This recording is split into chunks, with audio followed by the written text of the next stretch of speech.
Esse podcast faz parte do site Fambonanet. Acesse fambonanet.com.br.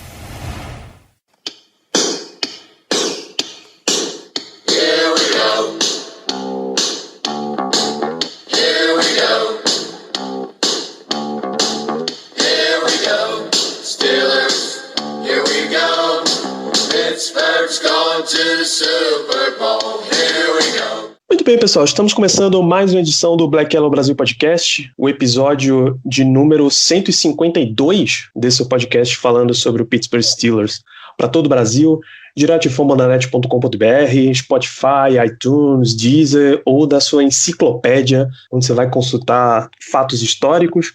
Eu sou Danilo Batista, host mais uma semana desse podcast. E para fazer esse episódio, ainda no ritmo de off-season, tenho a presença melhor de todo o Brasil, Germano Coutinho. Muito boa noite, Germano. Boa noite, Danilo. Boa noite ao nosso convidado de hoje, que eu não vou dizer quem é, para fazer um pequeno suspense.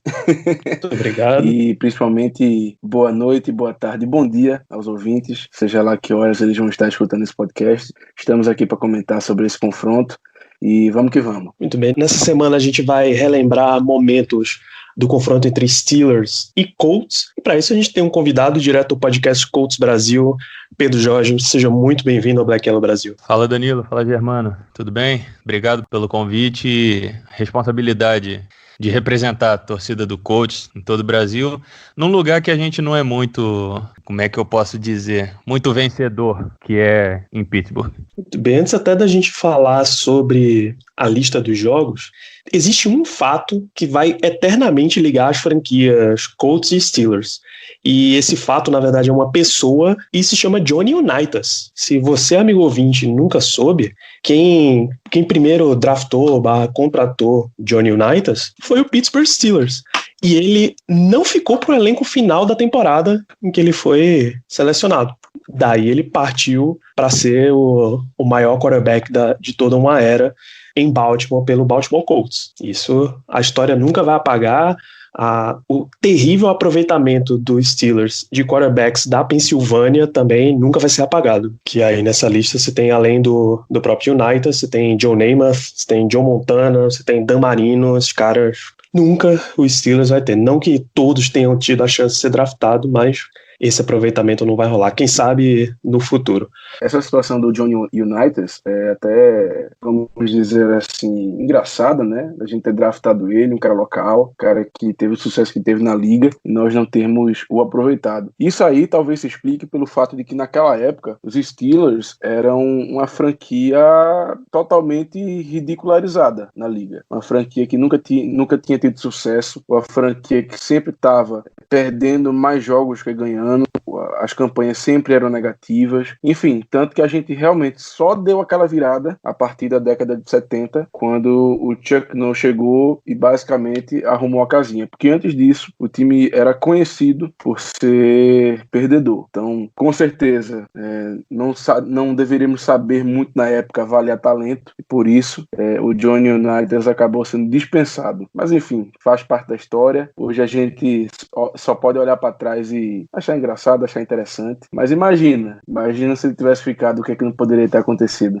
E sem querer me intrometer, fazendo a primeira participação, o Germano falou do Chuck Noll, e tem mais um paralelo, Danilo, que eu posso adicionar, que o Chuck Noll, ele foi técnico de secundária e coordenador defensivo do Colts, do Baltimore Colts, de 65 a 68. Inclusive, em 68, ele ajudou o Colts a vencer o antigo Cleveland Browns no antigo NFL Championship Game por 34-0. É só mais um paralelo interessante da história dos dois times. Essa época era o Don Shula, head coach do Colts? Isso, positivo. Era o Don Shula mesmo. O Shula treinou o Colts de 63 a 69. Olha aí. E aí, na sequência, Daí o Chuck Noll, acho que ele sai por um ano e volta como head coach dos Steelers em 69, para aí o batismo dos Steelers. A equipe existia, mas tá só vivendo, mas não existindo, mas não vivendo, enfim, não era basicamente nada os Steelers. Mas a gente quer falar, na verdade, muito mais do que a gente viveu desse confronto, das nossas memórias desse duelo Steelers e Colts. É só lembrar que, em termos gerais, o confronto está em 25-6-0 ou, no caso, 24-6-0. A diferença desse um jogo está numa partida de 12 de novembro de 1950, em que o Steelers venceu o Colts por 17-7 em Pittsburgh. Ainda não era Heinz Field, amigo ouvinte. Acho que não era nem o Three Rivers Stadium ainda, acho que era o Forbes Field. E esse jogo foi Pittsburgh Steelers Baltimore Colts, mas não é o Baltimore Colts que a gente conhece. Essa é a segunda geração do Baltimore Colts. Se você quiser entender mais da história, tem um episódio do Fambonanet, que o Pedro participa, inclusive, que a gente contou a história completa da franquia, e aí a gente dá uma clareada nessa confusão aí. Mas, em resumo, existiram 3 Colts, esse jogo em 50 foi o segundo, e os confrontos para valer mesmo, que a gente vai contar aqui, começam a partir de 57. Então é 24-6-0 o histórico geral. Muito bem, desde a era Chuck Noll para frente, e aí o Colts também, por muitos e muitos anos, são equipes que giraram no eixo positivo da NFL. Equipes que tiveram muito mais entre os melhores do que entre os piores. Mas o que a gente quer falar mesmo aqui são as nossas memórias, as nossas lembranças. Então deixa eu começar por você, Pedro. Você que é o nosso convidado. Eu queria saber uma lembrança sua positiva desse confronto Steelers e Colts. Complicado, porque eu acompanho a NFL desde 2010 e a última vitória do Colts contra os Steelers foi em 2008. Ou seja, eu não tenho lembrança positiva de Steelers e Colts. São 6 derrotas desde que eu comecei a acompanhar a NFL e torcer pelo Indianapolis Colts. Não dá para ter lembrança positiva desse confronto. Houveram confrontos equilibrados dentre esses 6 aí, mas de positivo mesmo, nada, praticamente nada. Então você pode tentar uma menos negativa, vai. Alguma coisa você deve ter tirado de Steelers e Colts que não doe sofrimento. Caraca, é muito difícil. Para memórias menos negativas, eu vou ficar com o Colts e Steelers da temporada de 2014, onde vamos dizer que foi a melhor temporada de Andrew Luck no time, porque foi um jogo, como sempre, bastante complicado no Heinz Field, mas o Luck conseguiu passar para 400 jardas, 3 touchdowns, teve 2 interceptações, e o Colts chegou a liderar a certo momento do jogo, lá no comecinho, quando o Vinatieri fez 3-0 só, e de resto o Steelers conseguiu abrir vantagem. O Colts chegou a encostar no final do terceiro quarto, quando ficou 42-34, ficando 8 pontos de diferença, mas teve um intentional ground do Luck na end zone, safety, aí depois um passe do Big Ben pro Rich Miller e acabou o jogo. Eu acho que esse pode ter sido o melhor confronto, o melhor desempenho do Colts como time que eu vi contra o Steelers, porque de resto, se a gente pegar a temporada passada, 2017 e 2016, foram confrontos ridículos. Germano, você quer lembrar para o nosso ouvinte como foi que esse jogo terminou em Pittsburgh? Como é que Andrew Luck, passando para mais de 400 jardas, não conseguiu sair vitorioso? Rapaz, esse jogo é até engraçado pelo seguinte, eu lembro claramente que os Colts realmente estavam jogando bem, mas assim, o Big Ben estava na noite inspirada. Estava numa noite inspiradíssima. Então, apesar dos 31 pontos sofridos, o Big Ben simplesmente entrou em outro patamar. Lançou para 6 touchdowns. E se eu não estou enganado, foi em sequência. No jogo anterior, que eu acredito que tenha sido contra o Baltimore Ravens, ele também... Correto. Pronto, perfeito. Ele também lançou para 3 touchdowns. Eu lembro até que Aconteceu um fato engraçado com o Brady, porque o Brady tinha tido uma atuação também fantástica e tal, é uma coisa que ele nunca tinha feito na carreira, e o pessoal dizendo que ele ia ganhar o prêmio de melhor jogador da semana e por aí vai, de Offensive Player of the Week da AFC. E esse jogo foi, se eu não estou enganado, um Sunday Night, esse contra o Colts. E o Big Ben simplesmente destruiu e acabou ganhando do Brady. Inclusive, ele ganhou do Brady nas 2 semanas. Na semana anterior, o Brady também teve uma atuação muito boa. O Big Ben foi lá e superou. Aí, de novo, ele conseguiu superar o Brady. Uma das poucas vezes que ele conseguiu superar o Brady em alguma coisa. Mas fica essa menção. Mas, realmente, eu lembro que os Colts jogaram bem nesse jogo. Mas, sei não, parece que tem alguma coisa na água quando a gente vai enfrentar os Colts. Pelo menos, recentemente. A gente sempre joga bem. Tem. Sempre joga bem. Com certeza tem. Com certeza tem, né? Com certeza tem. Até sem quarterback a gente conseguiu ganhar de vocês na temporada passada. Tudo bem que o Brissett se machucou, mas aí entrou o Brian Hoyer, me entrega a bola nos peitos do Minka e aí complica também. E o Hoyer tava jogando bem. O Hoyer, ele jogando bem, tá fazendo lá o feijãozinho com arroz dele, e assim, vamos ser sinceros, né?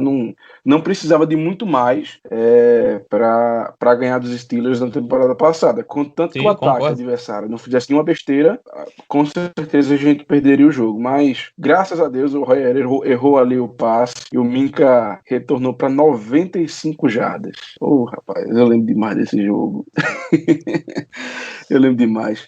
Mas é isso, realmente o confronto, ele é bem tendencioso para um dos lados, ele pende muito para o lado dos Steelers. É incrível, é realmente incrível. Inclusive, tem até uma anedota que eu cheguei a comentar com os meninos antes do programa começar. Foi o seguinte, Pedro, acho que o Danilo já sabe que eu já devo ter contado em algum programa. Eu não lembro qual foi o ano, tá certo? Realmente eu não lembro, mas um tempo atrás eu estava ouvindo um dos podcasts do Colts Brasil e era um programa daqueles de início de temporada que a gente também faz, comentando os jogos, o que a pessoa acha que pode acontecer, o que não pode acontecer, enfim, número de vitórias, número de derrotas, esse tipo de coisa. E por alguma razão eu estava ouvindo esse episódio aí do Colts e chegou no confronto com os Steelers. A reação dos participantes foi basicamente essa. Eles começaram a rir por mais ou menos 1 minuto e meio e disseram, vamos pular isso aqui porque não adianta, a gente vai perder. Foi basicamente essa reação. Não teve análise, não teve comentário, não teve absolutamente nada. Então, fica aí essa menção. Foi o que eu falei.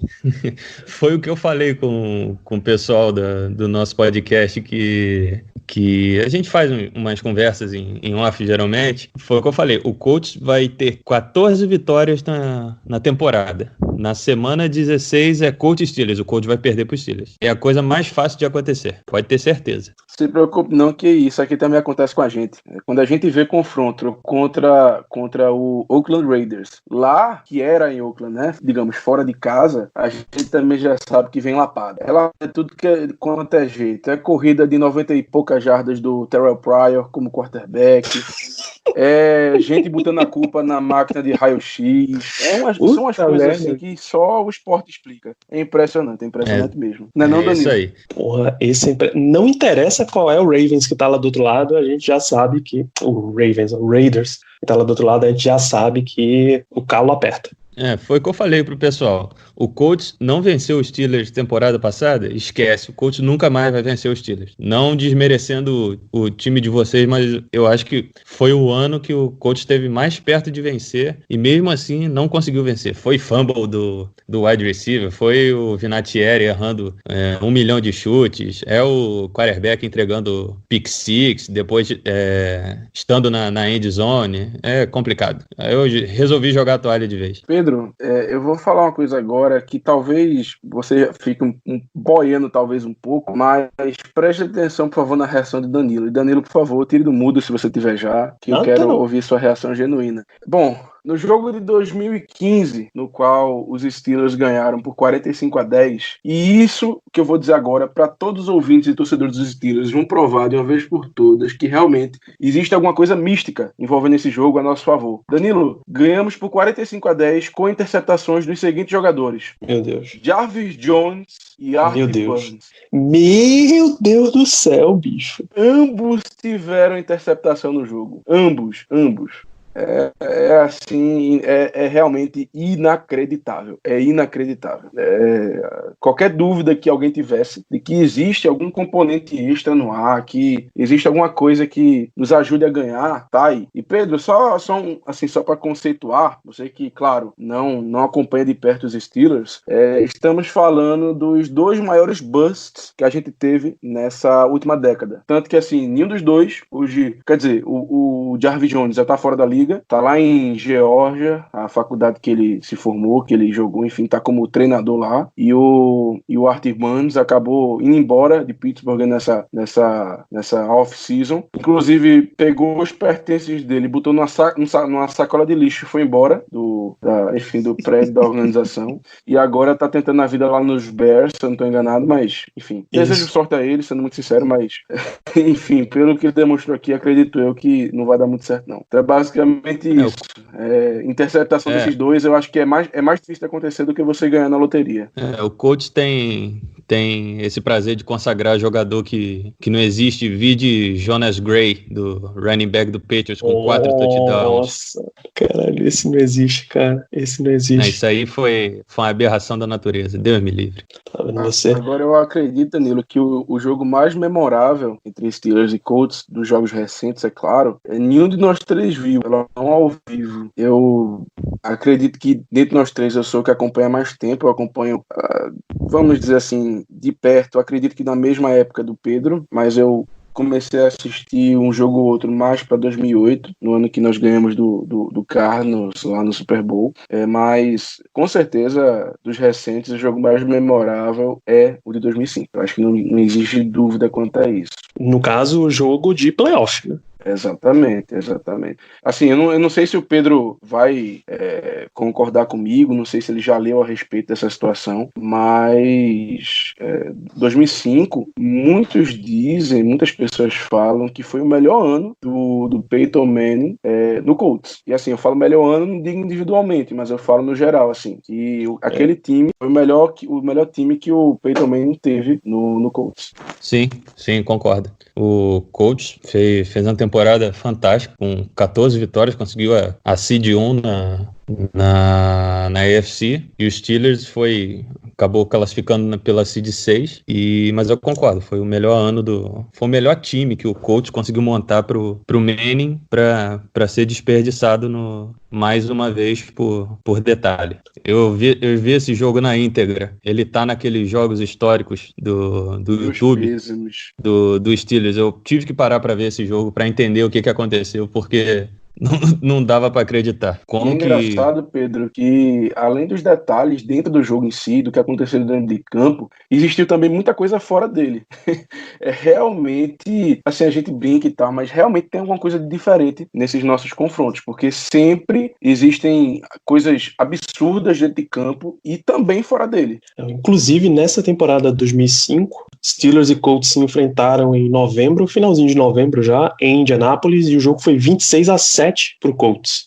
Não é a última vitória do time, mas é uma das 6, como a gente já citou aqui. E aí quando volta... É a última vitória em casa do Colts. Perfeitamente.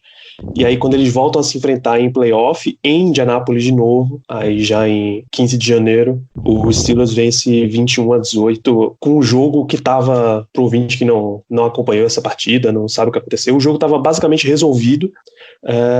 No comecinho do quarto período, o Dallas Clark recebe um passe para touchdown do Peyton Manning, abrindo 21-10, e aí... Não apenas qualquer passe, Danilo, um passe de 50 jardas, mostrando que a nossa defesa cobrindo o tight end sempre foi um negócio absurdo. E aí dá uma loucura, uma reviravolta impressionante. Peraí, gente, por que eu tô vendo o placar 21-10 pro Steelers? Eu tô maluco, por acaso? Realmente, porque tava 21-10 pro Steelers. Isso. Eu tô viajando que foi uma virada no final, mas não foi, só evitou a virada. E aí o Dallas Clark no começo do quarto recebe e faz 21-10. O Edwin James corre para mais um touchdown, 21-18.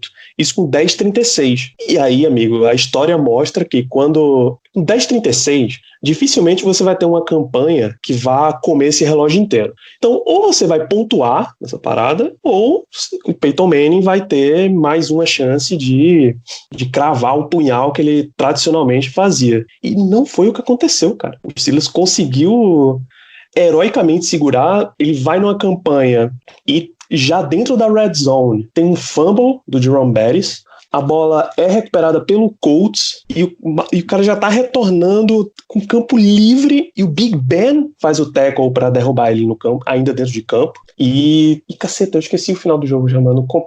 Compete com emoção agora. Pode deixar que eu termino. Por favor. Esse momento de desgraça. Vamos lá, o Jerome Bettis era para fazer o touchdown e matar de vez o jogo, mas aí o Gary Brackett, nosso linebacker, enfiou a cabeça nos braços dele, forçou o fumble, o Nick Harper, nosso defensive back, recuperou a bola, saiu correndo em disparada para a endzone, né? Só que aí tem um pequeno detalhe que eu acho que pouca gente sabe.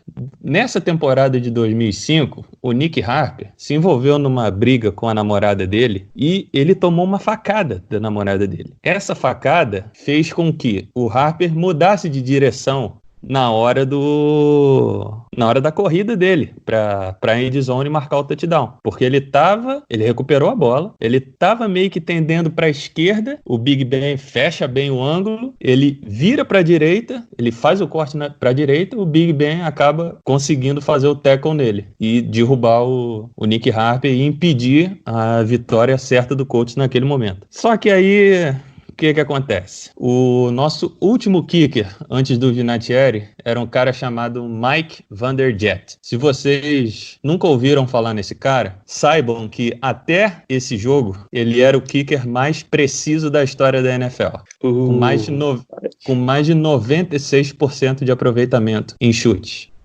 Mas o que acontece? O Adam Vinatieri nunca foi o mais preciso da NFL. Mas qual é a maior característica do Adam Vinatieri? Sangue de gelo. O cara, nos momentos de pressão, coloca a bola lá dentro do Y para o seu time ganhar jogo, ganhar Super Bowl, ganhar tudo. Por 2 vezes, o Colts deixou de avançar os playoffs por conta do Mike Vanderjagt. Em 2000, no confronto contra o Miami Dolphins, o confronto foi para prorrogação e o Colts teve um field goal para ganhar o jogo, nos pés do Mike Vanderjagt. Esse cidadão me erra o chute que levaria o Colts para final de conferência. Aí o Dolphins vai lá no drive seguinte, faz o touchdown, ganha o jogo. Acabou. Fim dos playoffs para o Colts naquele ano. Pois bem, voltamos ao confronto divisional. Mike Vanderjagt tem um chute de 46 jardas, automático, teoricamente, para um kicker da categoria dele, para empatar o jogo e levar para a prorrogação. O cara chuta a bola a 3 km de distância do Y. E acaba o jogo 21-18 pro Steelers. E o melhor time do coach da era Manning, pelo menos no papel, foi desperdiçado por um detalhe. Por um kicker semanas depois, foi chamado no programa do Dave Letterman, aquele famoso host aquele famoso apresentador norte-americano. O Dave Letterman é torcedor do Colts, declarado, e propôs um desafio para o Mike Vanderjagt. Levaram ele para uma área externa, botaram ele para chutar o mesmo field goal, 46 jardas. E o cara foi lá e acertou. Muito legal isso. Essa foi a última partida de Mike Vanderjagt com a camisa do Colts. Para Adam Vinatieri depois assumir o lugar de place kicker até a temporada passada. Tem alguma coisa na minha memória que diz que ele falou alguma coisa muito, muito idiota pro Peyton Manning, que o Manning ficou segurando e, tá bom, você tá falando isso aí, agora put your money where your mouth is. Você tá falando, então você vai resolver em campo. E aí ele cagou e não deu mais certo. Acho que foi no começo da temporada, pré-temporada, ele deu alguma declaração muito, muito bombástica, daquelas que se você não fizer certo, vai dar errado, saca? A verdade é que os dois nunca se deram muito bem. Já vinha atrito dentre os dois desde a temporada de 2003, pelo menos. E era o Vanderjagt falando de lá, era o Manning rebatendo de cá, mas no final das contas o Peyton Manning tinha razão. Como em quase tudo na história do Colts, o Peyton Manning tinha razão. Isso das minhas memórias positivas, vocês acabaram citando mais intensamente os 2 jogos que realmente me marcam. São de 2014 e de 2015. O Steelers, no começo da década passada, essa década de 10, ele teve essa transformação de um time muito defensivo para um time ofensivo. A geração de 14, o ano de 14, a temporada de 14, é a temporada que o Steelers está com o LeGarrette Blount no time, pelo menos por metade da temporada, né? E aí é um ataque muito forte. A de 2015 é um ataque melhor ainda, que é o ano do DeAngelo Williams, jogar muito, e ocupar um espaço que o Le'Veon Bell acabou deixando para ele. E Heath Miller ainda tá por lá, o Martavis Bryant ainda tá no Pittsburgh. Então são anos que foram muito, muito legais, apesar de não ter dado taça. Então as minhas melhores lembranças estão realmente nesses 2 jogos. E, pô, o de 14 fica ainda melhor porque é o uniforme Bumblebee, que não é o meu preferido da história, mas particularmente eu gosto bastante. Nesse jogo de 2015, talvez o amigo ouvinte vá lembrar, pelo fato de que foi também aquele jogo que o Antonio Brown teve um retorno, acho que de punt, se eu não estou enganado, e ele pula de perna aberta no goalpost. Enfim, ficou muito tempo. Verdade. Confesso que eu morri de rir nesse lance. Foi bastante engraçado. Tá puto da vida, mas esse lance me fez rir. Rapaz, chega a um ponto, Pedro, eu acho que foi o que aconteceu com você, chega a um ponto que tá tão ridícula a situação que você começa a rir do próprio desastre, né, do próprio azar. Sim. Um fato, um exemplo clássico disso é o Brasil e a Alemanha. Só adicionar uma coisa para esse Steelers e Colts de 2015. Aquela altura do campeonato, o Colts ainda brigava por playoff, porque a AFC Sul naquela época era uma draga de ruim. O Luck já estava machucado, com aquele problema no rim, do rim lacerado, e o Colts começou o jogo com o Matt Hasselbeck de titular, e o Hasselbeck machucou e entrou o Charlie Whitehurst. Não sei se vocês lembram ou se já ouviram falar desse cara. Jesus. Exatamente, parece Jesus. O cara é tenebroso. Eu vou voltar rapidamente só àquele jogo de 2005. O Pedro deu a visão dele. Eu gostaria de dar assim, um contexto para os ouvintes do nosso lado, sabe, Danilo? Claro. Essa temporada de 2005 ela era dedicada ao Jerome Bettis, que hoje é Hall da Fama, running back, que, enfim, chegou nos Steelers, acredito eu, que em 93, se eu não estou enganado, ou algo do gênero, vindo do Los Angeles Rams. Um cara que basicamente se deu muito bem em Pittsburgh, porque naquela época o nosso estilo de jogo era o ground and pound, e o Jerome Bettis talvez seja o melhor, vamos dizer assim, melhor running back grande da história da liga. E quando eu falo grande, eu estou dizendo grande, parecendo um fullback mesmo. Enfim, ele teve muito sucesso lá em Pittsburgh e já estava no final de carreira e nunca tinha conquistado um título. A gente na temporada passada, que foi a temporada de rookie do Big Ben, o Big Ben simplesmente explodiu. O Big Ben estraçalhou a liga. Ele entrou em campo, a primeira partida dele foi pela semana 2, quando o Tommy Maddox, o famoso Tommy Maddox, se machucou. Acredito que foi até no jogo contra o Ravens, e o Big Ben acabou perdendo aquele jogo, mas enfim, não tinha começado a partida, né? E em diante, o Big Ben teve uma sequência de, se eu não estou enganado, 13 vitórias seguidas como rookie. Ou seja, uma coisa realmente muito difícil de acontecer. Então, fomos para os playoffs como favoritos. Se eu não estou enganado, éramos até a seed número 1 da AFC, acredito eu. Enfrentamos eles nos playoffs, os Patriots, e, bom, deu no que deu, né? Perdemos, e diante disso, o Bettis ficou muito chateado. Ele acreditava que seria a última chance que ele ia ter de conquistar um anel e pensou seriamente na aposentadoria. E só não se aposentou porque o Bill Cowher e os principais jogadores da equipe na época conversaram com ele e pediram para ele ficar mais um ano. Até assim, ele já não era naquela época o running back principal da equipe. Ele era mais um back secundário, um cara de complementação, um cara de short yardage e tal. Então, conseguiram convencê-lo e ele acabou ficando. E nessa temporada 2005... O Willie Parker era o principal, né? Exatamente.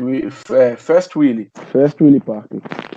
Então, nessa temporada 2005, o time, ao contrário da temporada anterior, temporada passada, e não estava muito bem. Inclusive, a gente, se eu não estou enganado, porque, enfim, faz muito tempo e eu admito que nessa época eu não assisti ainda, eu sei disso pelo que eu li sobre o assunto, que a gente só foi para os playoffs porque a gente engatou uma sequência de 6 vitórias seguidas ou algo do gênero no final da temporada. Acredito que foi isso, que inclusive tem aquela famosa foto que eu acho que o Danilo deve lembrar, do Jeremy Bettis passando por cima do Brian Urlacher, o linebacker dos Bears. Foi naquele final da temporada. 4 vitórias seguidas, Germano. Pronto, 4. Eu extrapolei um pouquinho. E nessa sequência teve essa foto do Jerome Bettis, que é uma foto muito bonita, inclusive. É uma foto que simboliza bastante como a equipe estava naquela temporada. Ele passa por cima do Urlacher, que, enfim, roda fama, um cara também que marcou época, e para fazer o touchdown. E nos playoffs, e assim, muita gente pensa que essa partida contra o Colts foi o AFC Championship, mas não foi. Foi o jogo divisional. O Championship foi contra os Broncos na semana seguinte, que graças a Deus a gente também conquistou a vitória. E então, assim, depois de falar tudo isso, imaginem a cabeça do Jerome Bettis quando ele teve aquele fumble. Era um cara que era conhecido por não soltar a carne, um cara que era conhecido por ter mãos boas, que protegiam bem a bola. E naquele fatídico momento, ele até diz em entrevistas posteriores que ele viu, assim, basicamente a vida dele passar pelos olhos. Ele viu a chance dele ser campeão e ir embora. Até que o Big Ben, num lance assim, mágico, não tem como descrever de outro tipo, um lance miraculoso, ele conseguiu fazer o tackle.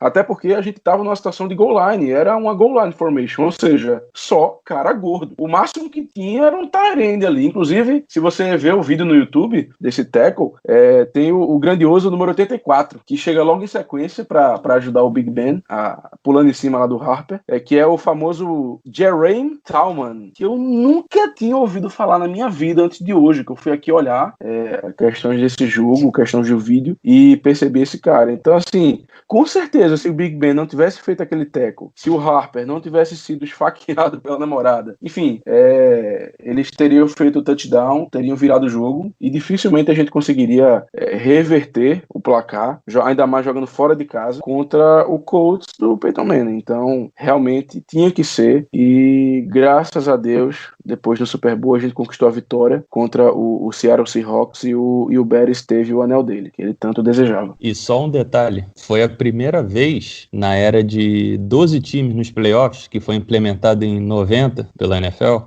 que o Seed 6 derrubou o Seed 1. Era pra foi ser. Isso. Só isso. Pois é, mas Pedro, você comecinho... também, mas vamos ser sinceros. Vamos ser sinceros, Pedro. Você também não pode ficar tão triste. Afinal de contas, no ano seguinte... Ah, sim, com certeza. Era o Peyton Manning até brinca, dizendo que ele com certeza só ganhou no ano seguinte porque ele ficou muito puto com a derrota em 2005. Assim, ele diz abertamente que, na opinião dele, 2005 foi o melhor time dos Colts. E, enfim, todos os analistas da época também concordam. Foi realmente digamos assim, uma fatalidade o Colts ter perdido do jeito que perdeu e ainda mais em casa. Então, realmente tinha que ser. mais um jogo místico. Trocou só o kick e resolveu. Basicamente. Na verdade, para ficar melhor, ainda teve vitória de Indianapolis contra o New England na temporada seguinte. Pô, tem uns artigos, tipo no Bleacher Report, os maiores confrontos da história, mas aí, como o artigo é de 2011, ele só tem... Os jogos são basicamente do Bill Cowher pra lá. Cordell Stewart, Mike Tomczak pelos Steelers, o Jim Harbaugh pelo Colts. Só uns caras nesse naipe, assim. O Jim Harbaugh, conhecido como Captain Comeback. Eu só queria adicionar mais um jogo aí a esse hall de desgraças do Colts contra Pittsburgh, que é o AFC Championship de 95. Que, para quem acha que o Colts, né, não era nada antes do Manning, tem até certa razão, mas não era tão fedorento assim, não. Em 95, o Colts conseguiu uma campanha de 9-7 e conseguiu ir para os playoffs na seed número 5 e conseguiu chegar à final de conferência para enfrentar os Steelers, que ganhou a AFC Central, antiga AFC Central naquela época, Steelers Seed 2, Colts Seed 5, o jogo lá no Three Rivers Stadium, antigo estádio do Steelers. O jogo, para quem colocou um enorme favoritismo do Steelers para aquele jogo, quase que se deu mal, porque apesar do Steelers ter vencido o jogo foi disputado até o último passe, né? Que era o Jim Harbaugh, quarterback do Colts naquela época, o Harbaugh, que é hoje técnico de Michigan. O Harbaugh fez um passe de 29 jardas numa Hail Mary, com relógio estourado, e o wide receiver do Colts, o Aaron Bailey, ele consegue agarrar a bola, mas não completa a recepção, e o Colts foi eliminado. Pedro, deixa eu dizer uma coisa que tu não sabe, tá? Eu acho que a gente falhou, Danilo, antes do início do programa. Assim, todos os participantes aqui estão proibidos em falar em questão de completar passe, tá? A gente tem PTSD em referência a isso.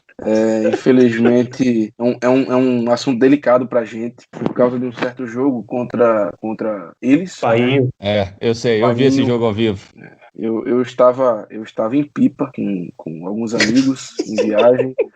Arrumei um Wi-Fi para conseguir acompanhar esse jogo, não consegui acompanhar direito, e quando eu finalmente consegui ver alguma coisa, realmente consegui uma conexão boa, o que é que acontece acho que segundo ou terceiro lance, aquilo. Então, assim, é um assunto que a gente não toca aqui no programa. Ah, perdão.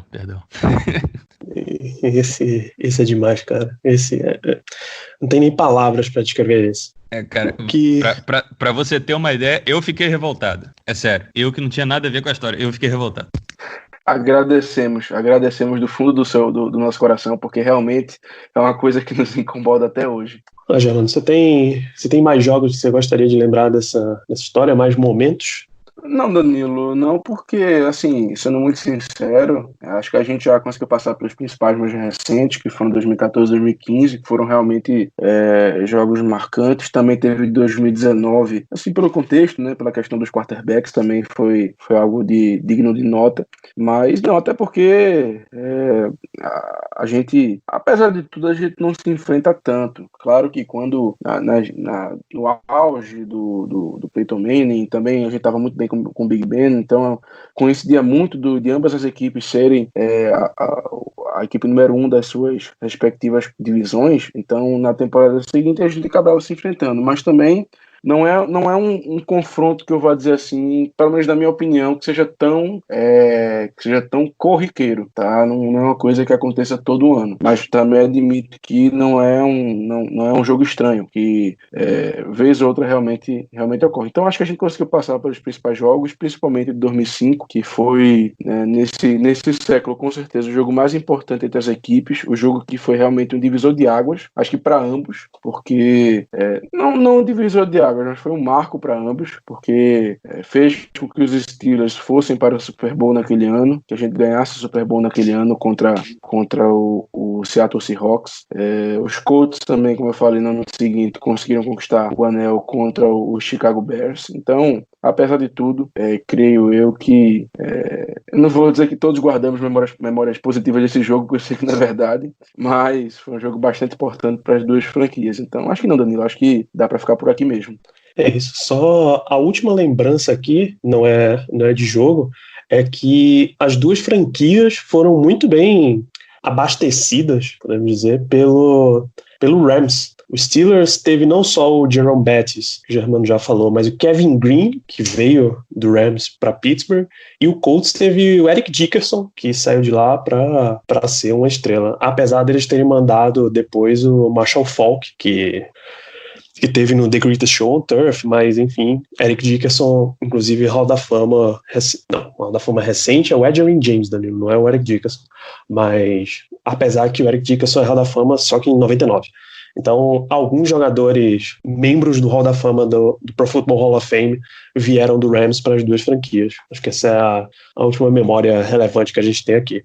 Só mais uma coisa, traçando mais um paralelo entre as duas franquias. A gente falou do Johnny Unitas, do Chuck Noll, e tem o Tony Dungy também. O o Dundee, ele foi safety dos Steelers e foi campeão pelos Steelers no Super Bowl 13. E depois, logicamente, foi técnico do Colts e veio a ser o head coach da vitória contra o Bears no Super Bowl 41.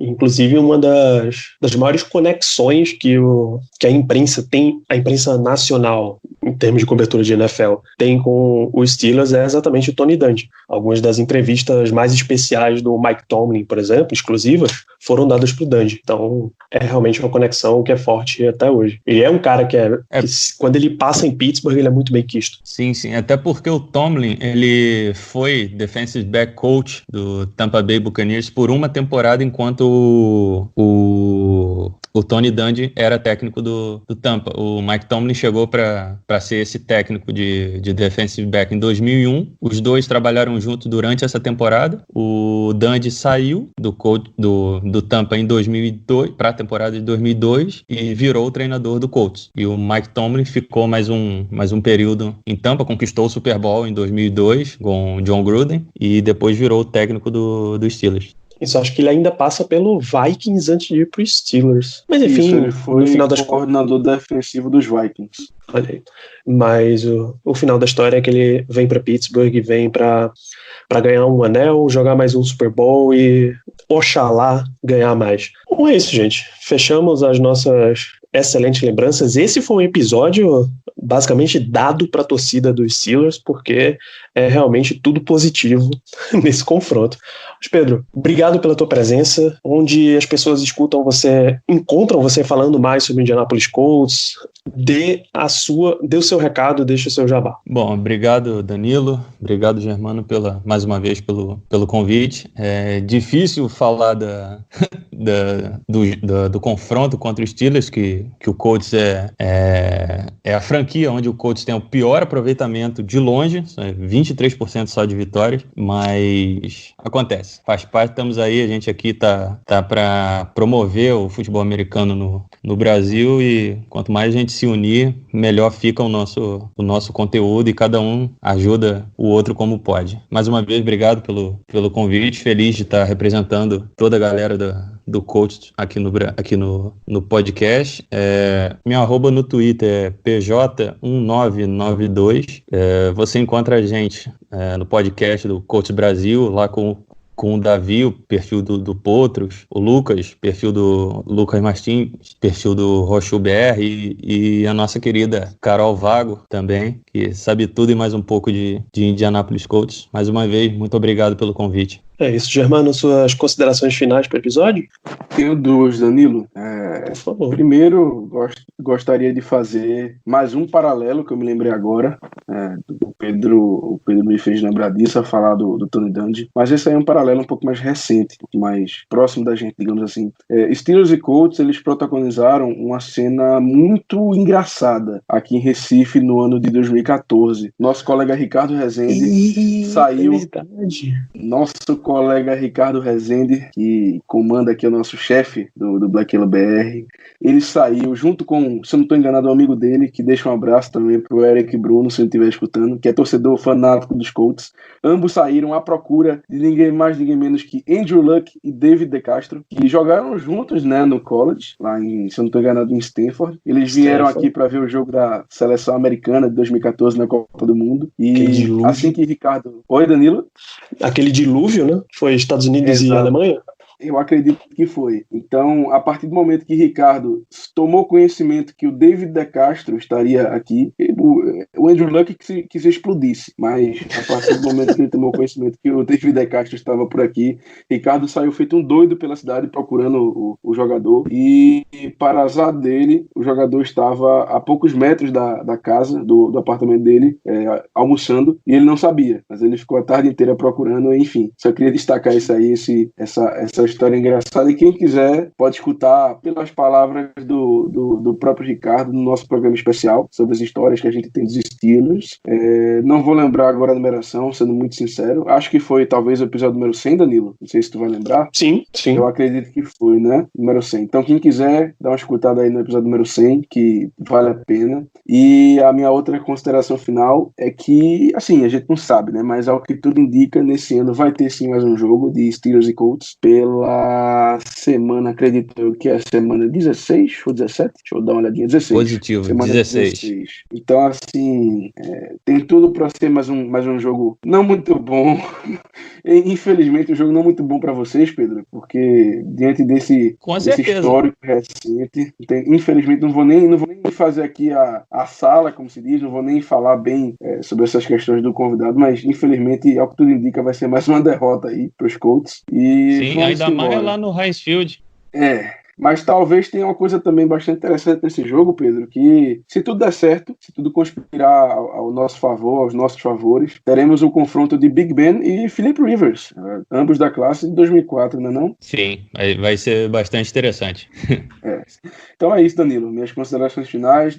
Gostaria também de agradecer ao Pedro pela participação. Eu sei que eu falo em seu nome também, Danilo, quando eu digo para ele que as portas estão sempre abertas. E se Deus quiser, a gente vai curtir essa temporada da NFL e que vença o melhor na semana 16. É isso aí. Eu só queria adicionar mais um nome nos agradecimentos. Eu falei do Davi, falei do Lucas, falei da Carol.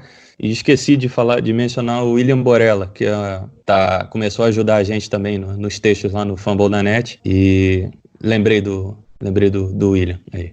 É isso. Se for em fumblenanet.com.br/Colts Brasil, você encontra o podcast, toda a série de textos sobre o Colts, da equipe Colts Brasil, Pedro, Carol, Davi, Lucas, William, estão sempre produzindo por lá. Da mesma forma, se for em fumblenanet.com.br/Black Yellow Brasil, você encontra o nosso material sobre os Steelers.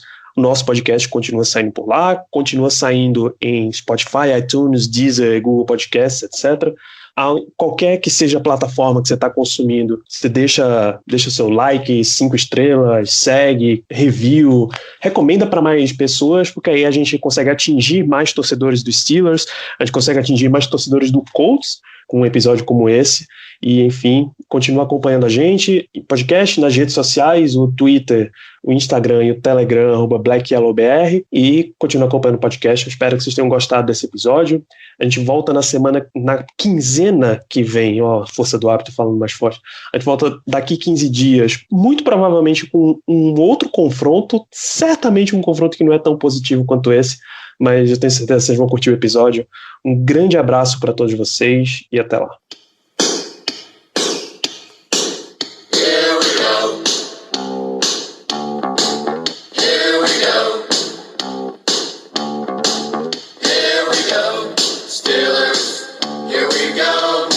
Pittsburgh's going to the Super Bowl. Here we go.